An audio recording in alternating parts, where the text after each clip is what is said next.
Hello दोस्तों, नमस्कार। आज के इस वीडियो में हम बात करने वाले हैं ऑथर इकहार्ट टोल्स द्वारा लिखी हुई book the power of now के बारे में, जिसमें ऑथर बताते हैं कि मैं अतीत को कोई खास महत्व नहीं देता, क्योंकि अतीत की बातें सोचना, फ्यूचर के बारे में सोचना सिर्फ और सिर्फ समय की बर्बादी है। दोस्तों, इस बुक में कुछ ऐसे ट्रिक्स बताए गए हैं जिन्हें आप फॉलो करके करंट मोमेंट में रहकर अपना जीवन खुशहाल बना सकते हैं और एंजॉयमेंट के साथ अपना जीवन व्यतीत कर सकते हैं। तो चलिए बिना किसी देरी की करते हैं काम की बात। नंबर 1, अपना मन नहीं है आप। 30 वर्षों से एक भिखारी सड़क किनारे बैठकर भीख मांगा करता था। एक बार की बात है, उसके सामने एक अजनबी गुजरता है, जिसे वह भिखारी देखकर अपनी आदत के अनुसार गिड़गिड़ाते हुए भीख मांगता है। लेकिन वह अजनबी कहता है कि मेरे पास छुट्टे नहीं है। फिर सामने एक बक्सा पड़ा देखकर अजनबी भिखारी से पूछता है कि इस बक्से में क्या है। तो भिखारी कहता है, कुछ नहीं, ये लकड़ी का एक पुराना बक्सा है। ना जाने कितने वर्षों से मैं इसी पर बैठकर भीख मांगता हूँ। फिर अजनबी सवाल करता है कि आपने कभी इसे खोलकर देखने की कोशिश की, आखिर इस बक्से में क्या रखा है? भिखारी मुस्कुराते हुए जवाब देता है कि क्या करना देखकर, इसमें कुछ नहीं है। अजनबी ने जोर देते हुए कहा, इसे खोलकर तो देखो, आखिर इसमें क्या है? भिखारी ने उस अजनबी की बात मानकर बक्से का ढक्कन खोला तो भिखारी शन्न रह गया, क्योंकि वह बक्सा सोने की सिक्के से भरा हुआ था।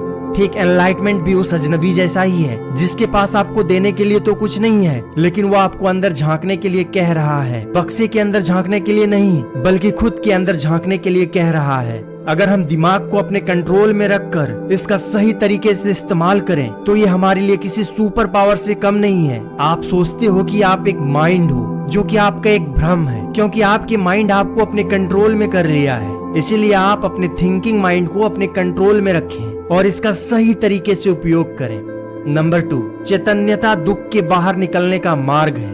किसी का भी जीवन दुख से पूरी तरह मुक्त नहीं रहता। ऐसे में दुख से बचने की कोशिश करने के बजाय दुख के साथ कैसे जिया जाए, यह जानना जरूरी है। इंसान के अधिकतर दुख ऐसे होते हैं जिसे होना ही नहीं चाहिए था, क्योंकि आपके पास ऐसे तमाम दुख है जिसकी उत्पत्ति खुद आप ही की है। यानी जब भी आप अपने जीवन की बागडोर अपने उस मन को सौंपते हैं जिसका आप कभी अवलोकन भी नहीं करते, तब आप अपने दुखों का निर्माता खुद होते हैं। कई बार हमारी निगेटिव इमोशंस ही हमारे दुख का कारण होती है। दोस्तों, अधिकांश लोग बीती हुई किसी घटना को याद करके दुखी होते रहते हैं या अपने फ्यूचर के बारे में सोचकर हमेशा चिंतित रहते हैं। ऐसे में आपको बीती हुई घटनाओं की दर्द से मुक्ति पाने के लिए सबसे पहले मन में उत्पन्न होने वाली भावनाओं पर ध्यान देना होगा, और आपके मन में जैसी भी भावना उत्पन्न हो उसका बिना विरोध किए उन्हें स्वीकार करें। जब आप अपनी भावनाओं का बिना विरोध किए स्वीकार कर लेते हैं तो उन भावनाओं की निगेटिविटी अपने आप खत्म हो जाती है और धीरे धीरे बीती हुई घटनाओं का असर आपके प्रेजेंट टाइम से खत्म हो जाएगा।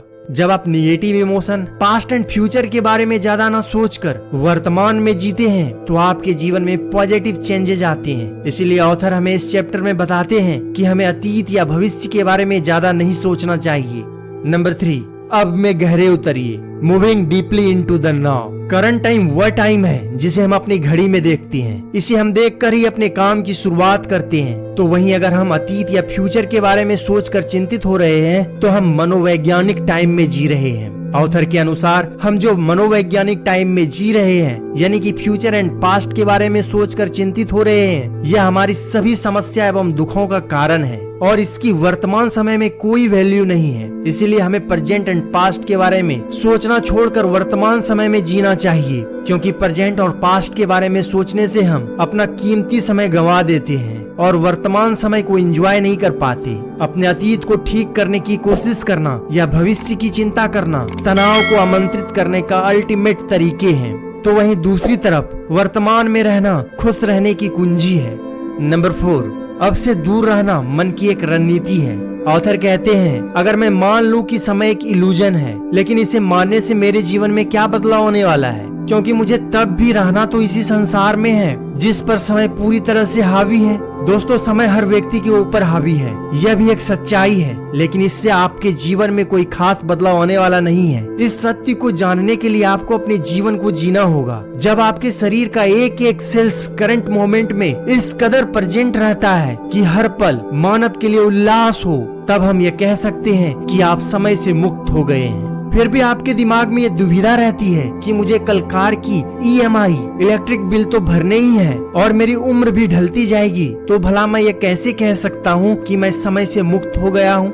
आने वाले समय में कार की EMI भरना कोई समस्या नहीं है और इस भौतिक शरीर का अंत होना भी कोई समस्या नहीं है। अगर कोई समस्या है तो वह वर्तमान समय का लोप हो जाना और वर्तमान को ना देख पाना है। समय से मुक्त होने का अर्थ है अपनी पहचान के लिए अतीत की और अपनी परफेक्शंस के लिए फ्यूचर की मनोवैज्ञानिक आवश्यकताओं से मुक्त हो जाना। नंबर 5, वर्तमान में रहने की अवस्था। यदि हम अपनी समस्याओं और तनाव के बारे में जानने की कोशिश करें तो ये जानकर आश्चर्य होगा कि हमारी समस्याओं और तनाव का मुख्य कारण भविष्य को लेकर योजना बनाने अथवा अतीत के बारे में सोचना है। अगर ऐसे में हम बार बार अतीत के बारे में सोच रहे हैं तो इसका मतलब ये हुआ कि हम अपने अतीत को स्वीकार नहीं कर पा रहे हैं। ऐसे में हम जब अपने अतीत की घटनाओं को स्वीकार नहीं करेंगे तब हम आगे नहीं बढ़ पाएंगे। आपको ये सोचकर अतीत के बारे में सोचना बंद कर देना चाहिए कि अब अतीत बीत चुका है और इसके लिए अब कुछ भी नहीं किया जा सकता। इसलिए हमें अतीत के बारे में सोचकर प्रेजेंट टाइम को क्यों खराब करना। मानसिक तनाव हमारे स्वास्थ्य पर बुरा प्रभाव डालता है, इसलिए जितना ज्यादा हो सके अपने आप को वर्तमान समय में बिजी रखें, क्योंकि आप जितना खाली बैठेंगे फ्यूचर की चिंता और अतीत की घटना आपके दिमाग को परेशान करती रहेगी।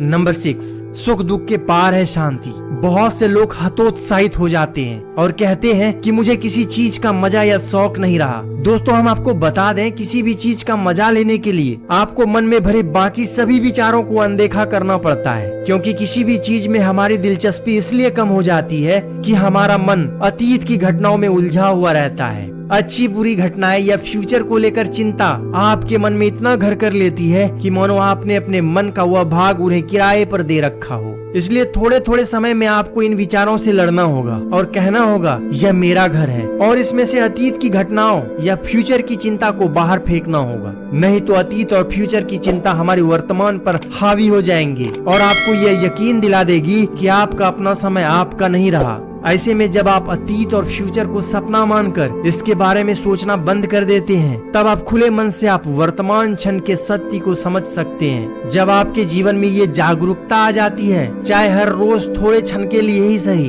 अतीत में जो भी हुआ अच्छा या बुरा बस एक सपना ही था, तो आपको जीवन में किसी भी चीज का सामना करने का बल मिल जाता है। तब आपको अपनी चेतना में उस ऊर्जा की तरंग और उस विस्तार की अनुभूति होगी जिसको कि पहले इन घटनाओं ने छुपा रखा था। तो दोस्तों, ये थी द पावर ऑफ नाउ की बुक समरी, जिसमें हमने सीखा कि कैसे हम फ्यूचर एंड पास्ट के बारे में ना सोचकर वर्तमान समय में हैप्पीनेस के साथ जी सकें और कैसे हम अतीत में घटी हुई घटनाओं को भूलकर वर्तमान समय में जीवन का आनंद ले सकें। दोस्तों, आपको ये बुक समरी कैसी लगी हमें कमेंट करके जरूर बताएं। वीडियो को लाइक करें, शेयर करें और चैनल को सब्सक्राइब करना ना भूलें। तो मिलते हैं नेक्स्ट वीडियो में। Thanks for watching.